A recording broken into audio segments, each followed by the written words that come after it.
Welcome all of you guys. Today we will start adjoint and inverse of a matrix. ठीक है, adjoint of a square matrix. तो इस सबसे पहले हम लोग adjoint निकालना सीखेंगे और उसके बाद हम लोग inverse निकालना सीखेंगे. देखो, मान लो कि A एक मैट्रिक्स है Aij, ठीक है, और इसका ऑर्डर है n क्रॉस n, ठीक है. तो एडजॉइंट ऑफ ए क्या हो जाएगा? तो एडजॉइंट ऑफ ए होगा इसका, इसके हर एक एलिमेंट्स को उसके करस्पॉन्डिंग कोफैक्टर से एक्सचेंज कर लो, ठीक है, और फिर उसका ट्रांसपोज ले लो. तो ये जो होगा, अगर ए मैट्रिक्स है तो एडजॉइंट ऑफ ए एक नया मैट्रिक्स होगा जो इस तरह से बनेगा. जब हम एग्जांपल लेंगे तो आपको ज्यादा क्लियरिटी आएगी, ठीक है. अभी तो बस समझो कि हम ये डेफिनेशन बता दिए आपको. दूसरी बात कि आप हर मैट्रिक्स का एडजॉइंट नहीं निकाल सकते हो, ठीक है. तो adjoint is possible if matrix is a square matrix. Square matrix होना जरूरी है. अगर स्क्वायर मैट्रिक्स नहीं है तो एडजॉइंट को भूल जाओ, ठीक है. दूसरी बात, ऑर्डर ऑफ ए एक मैट्रिक्स है, order of A and it's adjoint is same. अब देखो, अगर ए n क्रॉस n का है तो एडजॉइंट ऑफ ए भी n क्रॉस n का होगा. अब एग्जांपल समझते हैं. तो सबसे पहले एग्जांपल हम 1 2 3 5 ऐसे ले लेते हैं एग्जांपल, ठीक है. मान लो कि ये a है, तो इसका एडजॉइंट कैसे निकालेंगे? तो एडजॉइंट ऑफ a क्या होगा, ये सवाल है. तो इसका कोफैक्टर को यहां पे लिख दो. तो इसका कोफैक्टर कितना होगा? इसका कोफैक्टर होगा इसके रो और इसके कॉलम से C11, C12, C21, C22. ऐसे क्यों लिखे हैं? C11 है तो इसका कोफैक्टर को लिखने के लिए इसके रो और इसके कॉलम को बंद करो, जो बचता है उसका डिटरमिनेंट बनाओ और उसका डिटरमिनेंट वैल्यू लिख दो, ठीक है. तो इसका डिटरमिनेंट वैल्यू यही होगा 1 क्रॉस 1 का जो भी डिटरमिनेंट होगा उसके अंदर जो भी लिखा होगा वही उसका वैल्यू हो जाता है. अब देखो, ये कोफैक्टर में हम अच्छे से पढ़ा रखे तुमको कि ये 1 1 है, ये 1 है, ये 1 है, तो इसका सम होगा इवन, इसलिए पॉजिटिव आया. लेकिन अगर सम ऑड होगा तो नेगेटिव में लिखेंगे, ठीक है. अगर ये नहीं समझ में आ रहा तो जाके पिछला लेक्चर देखो, डिटरमिनेंट वाला.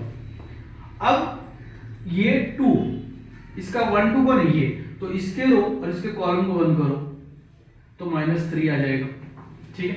2 1 में क्या लिखेंगे? 2 1 में ये वाला तो माइनस और इसका डिटरमिनेंट 2 तो -2 हो गया. अब यहां पे सिमिलरली 1 हो जाएगा. अब क्या करो, इसको लिख दो. तो जहां पे A1 1 था, A11 लिखा हुआ था, वहां पे क्या करेंगे? C11 लिखेंगे और वो 5 है. फिर जहां पे A12 लिखा हुआ था वहां पे C12 लिखेंगे जो कि -3 है. फिर वैसे ही सारे एलिमेंट्स को लिख दिए. अब तुम सोच रहे हो कि आंसर है, तो गलत सोच रहे हो, क्योंकि अभी इसका ट्रांसपोज लेना बाकी है. ट्रांसपोज लेने का क्या मतलब होता है? रो जो है वो कॉलम बन जाता है. तो फर्स्ट रो बनेगा फर्स्ट कॉलम और सेकेंड रो बनेगा सेकेंड कॉलम. अब ये जो चीज आया है वो तुम्हारा आंसर है, ठीक है. अब कायदे से तो हमको यहाँ पे अब 3 क्रॉस 3 का ही बताना चाहिए, लेकिन जब हम आपको इनवर्स निकालना सिखा देंगे तो 3 क्रॉस 3 का भी एग्जांपल वहीं पे ले लेंगे. पहले आप इसको नोट कीजिए, फिर आगे की बातें करते हैं.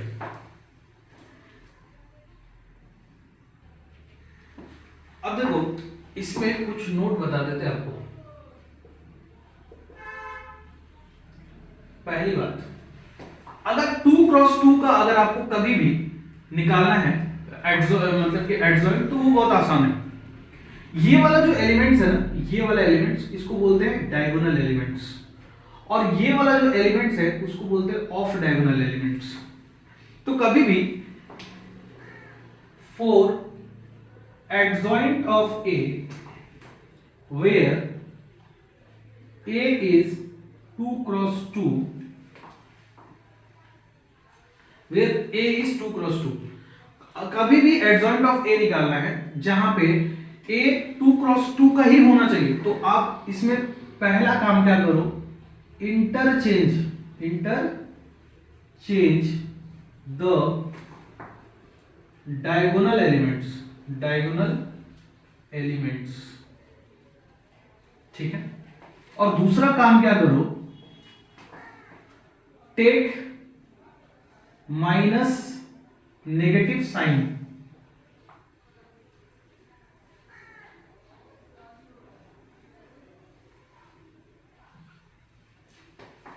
ठीक है, take negative sign with of diagonal elements.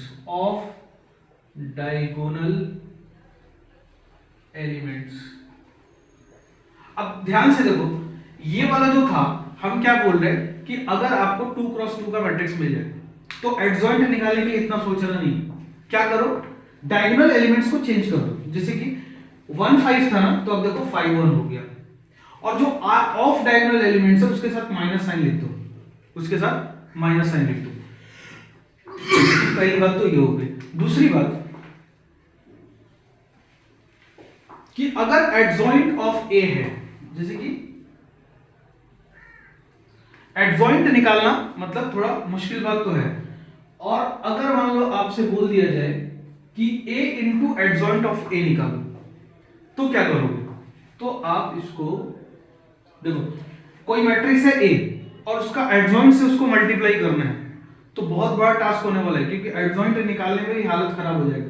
2 cross 2 में तो फिर भी आसान है, लेकिन 3 क्रॉस 3 में डिफिकल्टी आएगी कि नहीं? अब ये जो होता है ना, कॉम्यूटेटिव होता है, मैट्रिक्स मल्टीप्लिकेशन कॉम्यूटेटिव नहीं होता, बट अगर ए को उसके एडजॉइंट के साथ ही करोगे तो कॉम्यूटेटिव होगा, और उसको निकाल सकते हो मैट्रिक्स और उसका आइडेंटिटी, मतलब कि ऑर्डर सेम होना चाहिए। अगर ए का ऑर्डर n है तो इसका भी ऑर्डर कितना होगा? n होगा। अगर ऐसा है तो a इंटू आई से आप इस चीज को कैलकुलेट कर सकते हो। मतलब इसके जैसे कि कोई a मैट्रिक्स दे दिया आपको और बोला कि find a and adjoint of a, या फिर adjoint of a into a, तो इसको निकालोगे तो लेफ्ट साइड को निकालने में हालत खराब होगा, बट राइट साइड से तुम आसानी से कर सकते हो, ठीक है। राइट साइड में अच्छा, यहाँ पे a का डिटरमिनेंट निकाल लो और उसको यूनिट मैट्रिक्स से क्या कर दो? मल्टीप्लाई कर दो, तो जो लेफ्ट साइड से आंसर आएगा वही राइट साइड से आएगा। आई होप तुमको समझ में आएगा, नोट कीजिए। अब हम लोग पढ़ेंगे inverse of a matrix. Inverse of a matrix मतलब कि किसी मैट्रिक्स का इनवर्स कैसे निकालते हैं। पहले तो किसको बोलते हैं ये समझो। तो इसमें first point, if A B equal to B A, मतलब यहां पे ऐसी प्रॉपर्टी सेटिस्फाई होगी कि ए बी और बी ए बराबर आएगा, और वो क्या आएगा? आई। ऑर्डर सबका सेम होना चाहिए, ये बात ध्यान रखना। अगर ऐसा है then A is inverse of B and B is inverse of A, inverse of A, ठीक है। मतलब कि अगर कोई दो मैट्रिक्स को मल्टीप्लाई करो और अगर वो आई के बराबर आता है, आइडेंटिटी मैट्रिक्स आ जाता है, तो दोनों मैट्रिक्स जो है आपस में एक दूसरे का इनवर्स होगा। ये बिल्कुल वैसे ही जैसे कि मान लो 3 है, नंबर की दुनिया में 3, ये मैट्रिक्स है और ये नंबर है, तो 3 को किससे मल्टीप्लाई करोगे तो 1 आएगा, तो 1/3 से। तो ऐसे समझ लो कि ये एक दूसरे का इनवर्स है, समझ में? तो ऐसे मैट्रिक्स में भी होता है, ठीक है। दूसरी बात, ये तो पहला चीज हो गया। दूसरा चीज, inverse of A is denoted as ऐसे, ठीक है। ऐसे डिनोट करते, तो अगर ऐसे डिनोट करते तो सोचो a इंटू ए इनवर्स, मतलब कि b के जगह में अब हम क्या लिख दिए a इनवर्स, या फिर उल्टा a इनवर्स a, ये क्या होगा i होगा। ठीक है, नेक्स्ट, अगर कोई मैट्रिक्स इनवर्टिबल है तो उसका एक यूनिक इनवर्स एग्जिस्ट करेगा। For a invertible matrix, for a invertible matrix, for a invertible matrix a unique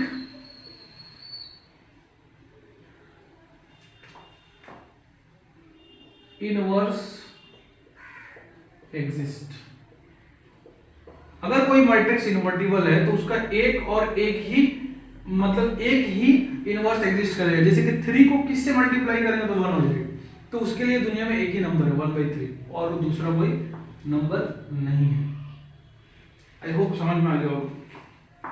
ठीक है, अब जैसे कि अभी थोड़ा देर पहले हम लोग एक प्रॉपर्टी पढ़े हैं, क्या कि a into adjoint of a equal to i, order same होना चाहिए, इस चीज का ध्यान रखिएगा। ठीक है, हाँ, मतलब कि ये पढ़े थे हम लोग। ठीक है, अब अगर ये पढ़े थे तो ध्यान से देखो, अगर हम इसमें क्या करें, a into 1 by determinant of a, इसको नीचे कर दिए और इसके साथ क्लब करके लिख दिए एडजॉइंट ऑफ a के साथ, तो ये i हो गया।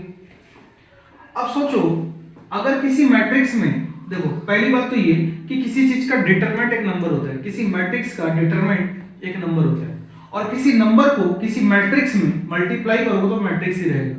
तो यहाँ पे भी दो मैट्रिक्स लिखा हुआ है, एक ये और एक ये, और इन दोनों का प्रोडक्ट कितना i है। तो अगर ये a है तो इसको a इनवर्स होना चाहिए। तो यहां से हम लोग क्या बोल सकते हैं कि a इनवर्स जो है वो किसके बराबर हो जाएगा, 1/a और एडजॉइंट ऑफ a के बराबर हो जाएगा। तो इसी तरह से किसी मैट्रिक्स का इनवर्स निकालते हैं, ये इनवर्स का फॉर्मूला भी है। तो इसलिए आपको 3x3 का एडजॉइंट हम निकालना, अभी उसका एग्जांपल नहीं दिए थे ताकि एक ही साथ हम कर सके समय बचाने के लिए। आई होप तुमको समझ में आया होगा कि हम क्या बोलना चाह रहे हैं, इसको नोट कीजिए। अच्छा, यहाँ पे एक और पॉइंट हम लिख सकते हैं। अब तुम ध्यान से देखो, अगर a का डिटरमिनेंट 0 हो गया तो ये वाला चीज अनडिफाइन हो जाएगा। मतलब 0 किसका होता है, सिंगुलर मैट्रिक्स, मतलब किस मैट्रिक्स, सिंगुलर मैट्रिक्स किसको बोलते हैं, जिसका डिटरमिनेंट 0 हो जाए। तो क्या डिटरमिनेंट यहाँ पे 0 होना चाहिए इनवर्स एग्जिस्ट करने के लिए, नहीं होना चाहिए। तो इसका मतलब डिटरमिनेंट नॉन सिंगुलर मैट्रिक्स होना चाहिए। मतलब कि एडजॉइंट ऑफ, हम क्या बोलना चाहते हैं, लिख adjoint of non singular matrix, adjoint of non-singular matrix is possible। अगर सिंगुलर मैट्रिक्स होगा तो उसका एडजॉइंट एग्जिस्ट नहीं करेगा, ये बताना चाह रहे हैं।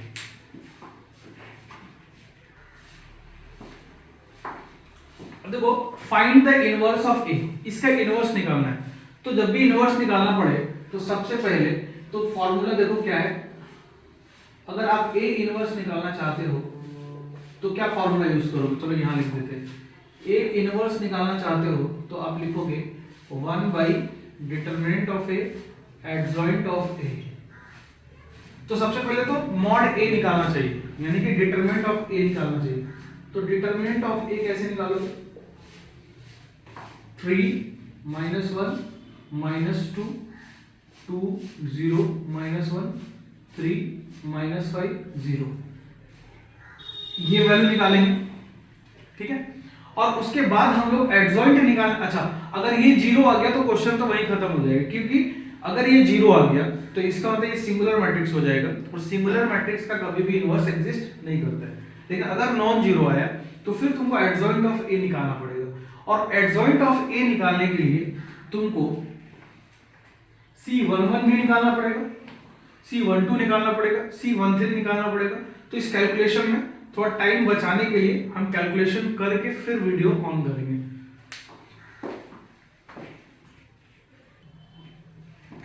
अब देखो हम क्या किए हैं कि ए मैट्रिक्स का हम डिटरमिनेंट वैल्यू निकाले तो वो 8 आया है, ठीक है। उसी प्रकार से A11 के लिए C11 निकालिए, इसके रो और इसके कॉलम को बंद करने के बाद जो डिटरमिनेंट बनता है 2 क्रॉस 2 का, उसका वैल्यू निकालिए। अब ये सब चीज पहले ही सिखा चुके हैं, इस वजह से हमने टाइम बचाने के लिए पहले से कैलकुलेट कर रखा है, ठीक है। अब आपको इस फॉर्मूला में से पुट करना है वैल्यू को। तो अब आप सोचिए आपको क्या करना है, ए इनवर्स निकालना है। तो उसके लिए क्या कीजिए 1/8 करेंगे, क्योंकि डिटरमिनेंट का वैल्यू लिख दिए। अब आपको लिखना है क्या, एडजॉइंट ऑफ ए लिखना है। तो एडजॉइंट ऑफ ए के लिए यहाँ पे क्या लिखना चाहोगे, C11, C12, C13, C21, C22, C23, C31, C32, C32 और C33 और फिर उसका ट्रांसपोज लोगे।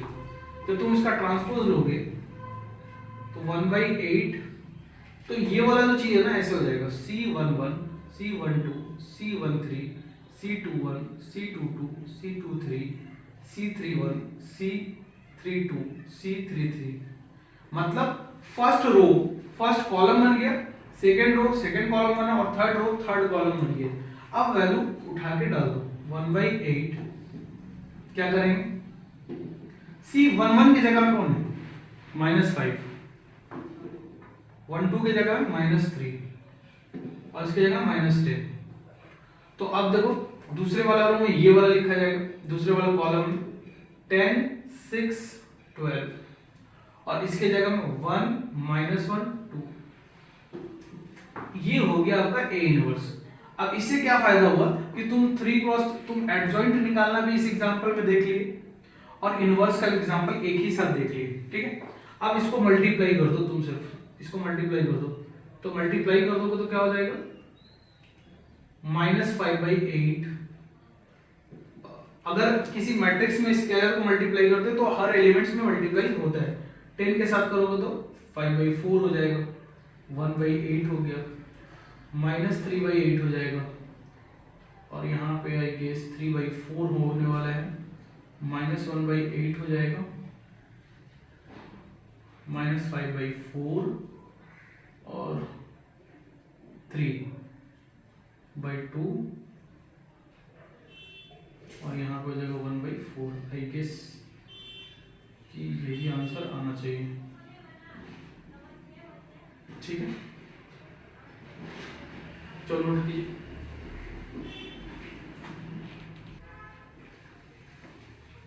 अब देखो कुछ बात है जो हम लोगों को जान लेना चाहिए एडजॉइंट और इनवर्स से रिलेटेड। तो पहली बात तो ये कि ए बी इक्वल टू ए सी है। पहले ए को मल्टीप्लाई कर रखा है, इसको बोलते प्री मल्टीप्लिकेशन। तो इसका मतलब ये है कि आप कैंसिल कर सकते हो ए को ए से, बी सी हो जाएगा। और सिमिलरली इसी में अगर मान लो प्री मल्टीप्लिकेशन ना हो पोस्ट मल्टीप्लिकेशन होता तो आप इसको भी कैंसिल कर सकते हो। इसको बोलते हैं left cancellation law, left cancellation law, और इसको बोलते हैं राइट कैंसिलेशन लॉ, ठीक है। तो दोनों ही अलाउड है। दूसरे नंबर पे अगर मान लो किसी मैट्रिक्स का इनवर्स निकाले, ठीक है, किसी मैट्रिक्स का इनवर्स निकाले और फिर उसका ट्रांसपोज लिए, तो कोई एक नया मैट्रिक्स आएगा। अगर तुम ऐसा करते कि पहले ट्रांसपोज निकाल लेते और फिर इनवर्स लिखते तो भी वही मैट्रिक्स आता जो तुमको अभी मिला है, ठीक है। अगर मान लो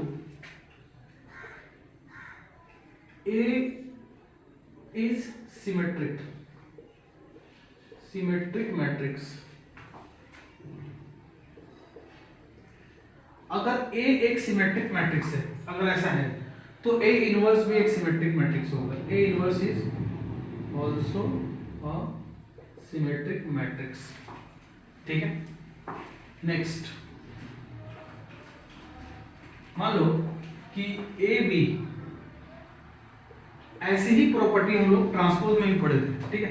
ए बी, पहले दो मैट्रिक्स का मल्टीप्लाई करके फिर जो नया मैट्रिक्स है उसका इनवर्स निकालना है। तो तुम ऐसा भी कर सकते हो कि पहले बी का इनवर्स निकालो और फिर ए का इनवर्स निकालो और फिर उन दोनों को मल्टीप्लाई कर लो, पलट जाएगा। इसको चाहो तो तुम एक्सटेंड भी कर सकते हो, जैसे कि मान लो अगर तीन चीज होता है ए बी सी, तो तुम क्या करते, उल्टा लिखना शुरू कर देते इनवर्स में। ऐसे ही प्रॉपर्टी हम लोग बिल्कुल ट्रांसपोज में भी पढ़े थे, ठीक है। तो ये रहा। अब तुम खुद सोचो, अगर तुमको एडजॉइंट का डिटरमिनेंट वैल्यू फाइंड करना है तो एक बहुत बड़ा टास्क हो जाएगा, क्योंकि पहले एडजॉइंट निकालो फिर मैट्रिक्स निकालो। तो इससे अच्छा क्या है कि प्रॉपर्टी लगा दो। अब याद रखना यहाँ पे n-1 हो जाएगा पावर, यहाँ पे n-1 हो जाएगा। और यहाँ पे दो बात ध्यान रखने वाला है। पहला तो ये जो मैट्रिक्स है जीरो नहीं होना चाहिए, मतलब कि सिंगुलर मैट्रिक्स नहीं होना चाहिए, तभी कैलकुलेट कर सकते हो। और दूसरी बात ये कि n जो है ये ऑर्डर है, मैट्रिक्स का ऑर्डर है, ठीक है। ये जो n लिखा हुआ है ना वो मैट्रिक्स का ऑर्डर है। अगर मान लो 2 क्रॉस 2 का मैट्रिक्स होगा A, तो यहाँ पे 2 बैठ जाएगा, ठीक है। और 3 क्रॉस का होगा तो यहाँ पे 3 बैठ जाएगा। 6 नेक्स्ट प्रॉपर्टी। अब मान लो ये भी कुछ पहले दो मैट्रिक्स को मल्टीप्लाई कर दिए और फिर उसका एडजॉइंट ले लिए, तो ये भी कुछ ट्रांसपोज जैसा है। अब अलग अलग अगर करना चाहते हो तो उल्टा करना पड़ेगा, पहले B और फिर A, ठीक है। तो ये होगा, समझ में। अब तुम सोचो कि एडजॉइंट ऑफ, जैसे कि A is a symmetric matrix, A एक सिमेट्रिक मैट्रिक्स है तो इसका एडजॉइंट भी सिमेट्रिक होगा। तो adjoint of A is symmetric matrix, ठीक है। ये बिल्कुल ऐसे ही है, इनवर्स भी और ये भी। पहले इसको नोट कीजिए फिर आगे बताते हैं।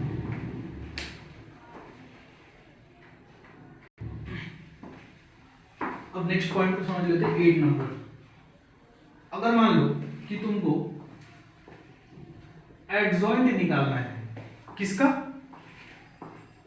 एडजॉइंट ऑफ ए का। तो समझ लो बहुत लफड़ा है, क्योंकि एक तो एडजॉइंट ऑफ ए ही निकालना बहुत मुश्किल है और फिर वो जो नया मैट्रिक्स है उसका फिर से एडजॉइंट, बहुत बड़ा टास्क हो जाएगा। तो आप क्या करो, इसके लिए ऑल्टरनेट तरीका ये है कि आप जो ए मैट्रिक्स है उसका डिटरमिनेंट वैल्यू निकालिए और उसके ऊपर पावर ले लीजिए n-2 और जो नंबर आया उसको मल्टीप्लाई कर दीजिए a से। यहाँ पे n जो है वो ऑर्डर है मैट्रिक्स का, ठीक है।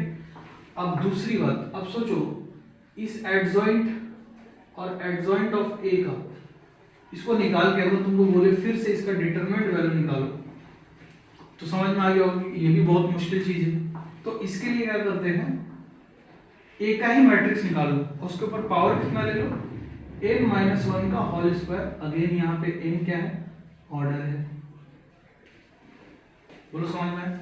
अब नेक्स्ट देखो, मान लो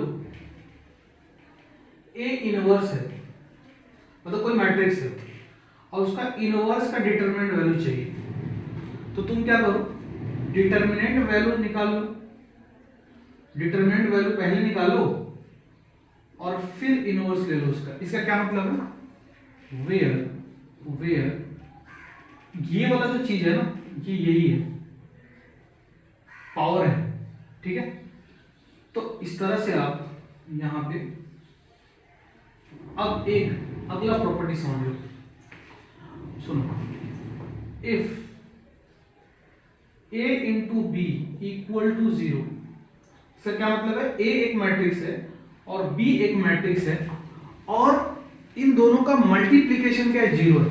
नंबर में भी ऐसा होता है। अब थोड़ा सा हम तुमको समझा देते हैं। a into B equal to 0 number, अब ये नंबर है मान लो, तो ये 0 कब हो सकता है, एक पॉसिबिलिटी ये है कि a 0 हो जाए और b 0 ना हो तो भी चल जाएगा, a 0 ना हो और b 0 हो जाए तो भी चल जाएगा, और एक ये भी पॉसिबिलिटी कि a और b एक साथ 0 हो जाए, ठीक है। तो उसी तरह से मैट्रिक्स में भी क्या होता है कि ए नल मैट्रिक्स हो तो कोई भी माने नल मैट्रिक्स से मल्टीप्लाई करो किसी मैट्रिक्स से तो वो नल मैट्रिक्स आ जाएगा। उसी तरह से बी भी अगर नल मैट्रिक्स होगा तो भी नल मैट्रिक्स आ जाएगा, दोनों ही नल मैट्रिक्स हो तो भी नल मैट्रिक्स आ जाएगा। लेकिन ये वाला चीज यहीं पे खत्म हो जाता है, बट ये चीज यहाँ पे खत्म नहीं होता, ये एक और स्टेप आगे जाएगा। ऐसा भी हो सकता है कि ये दोनों ए और बी नल मैट्रिक्स ना हो फिर भी उसका प्रोडक्ट नल मैट्रिक्स हो जाए, ठीक है। If A B equal to 0 where A and B are non null matrix, then they must be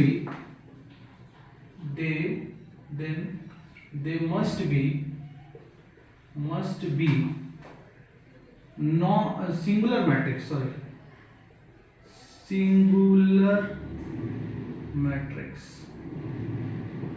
simple सी बात है, अगर बहुत सिंपल लैंग्वेज में बोले तो हम ये बोल रहे कि दो मैट्रिक्स लो जो कि नल मैट्रिक्स ना हो लेकिन सिंगुलर मैट्रिक्स हो तो उन दोनों मैट्रिक्स का प्रोडक्ट जो होगा वो नल मैट्रिक्स के बराबर आ जाएगा। अगर हम चलिए पहले इसको नोट कीजिए। तो देखो कॉन्सेप्ट वाइज ये पूरा टॉपिक खत्म हो गया। अब इस टॉपिक में तुम क्वेश्चन अपनी तरफ से खूब सारा प्रैक्टिस करो। देखो ये जो लास्ट में प्रॉपर्टी बताया ये थोड़ा सा अच्छा क्वेश्चन में अप्लाई हो सकता है, या फिर बहुत मतलब इस तरह का क्वेश्चन पूछ दे अगर तुमसे कि एडजॉइंट ऑफ डिटरमिनेंट का मतलब कि उस एडजॉइंट ऑफ ए का डिटरमिनेंट निकालो तो प्रॉपर्टी से कर सकते हो, ठीक है, इस तरह की चीजों से कर सकते हो। लेकिन जो बोर्ड में बहुत ऑब्वियस क्वेश्चन पूछा जाता है वो सीधा सीधा इनवर्स निकालने के लिए बोल देगा या मैट्रिक्स निकालने के लिए बोल देगा कि मतलब इनवर्स या एडजॉइंट निकालने के लिए बोल देगा, ठीक है। तो आज का क्लास यहीं पे खत्म करते हैं और ये जो एडजॉइंट एंड इनवर्स वाला जो टॉपिक था वो खत्म हो चुका है। Thank you.